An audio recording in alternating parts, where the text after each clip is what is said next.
hello မနေ့9နိုင်ခွဲကြီးထားပြီးတော့ဈေးသွားပါမယ်။ရွာထားမို့လို့ဘာမြူတူတို့ဖနှက်မြင့်မြင့်စီခဲ့ဖို့မှာနဲ့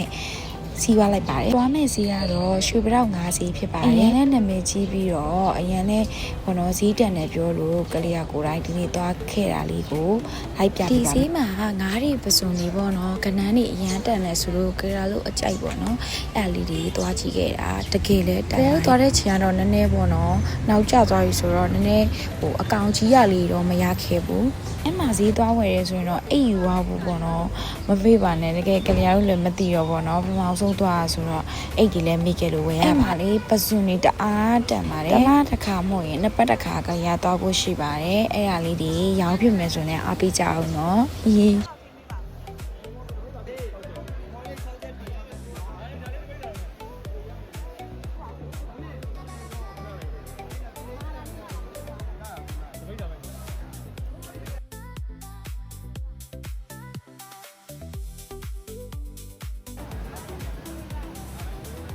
ဒီတစ်ခါကတော့ဟင်းသီးရွက်တဲ့နဲ့အသီးနဲ့တန်းတော့မရောက်ခဲ့ဘူးပေါ့နော်နောက်တစ်ခါကျရင်တော့အဲ့အလီပါရိုက်ပြပါမယ်ကလေးရဲ့ဗီဒီယိုလေးကိုဆုံးဖြတ်ကြည့်ပြတဲ့ကျေးဇူးများတင်ပါတယ်နောက်ဗီဒီယိုလေးမှာပြန်တွေ့ပါမယ်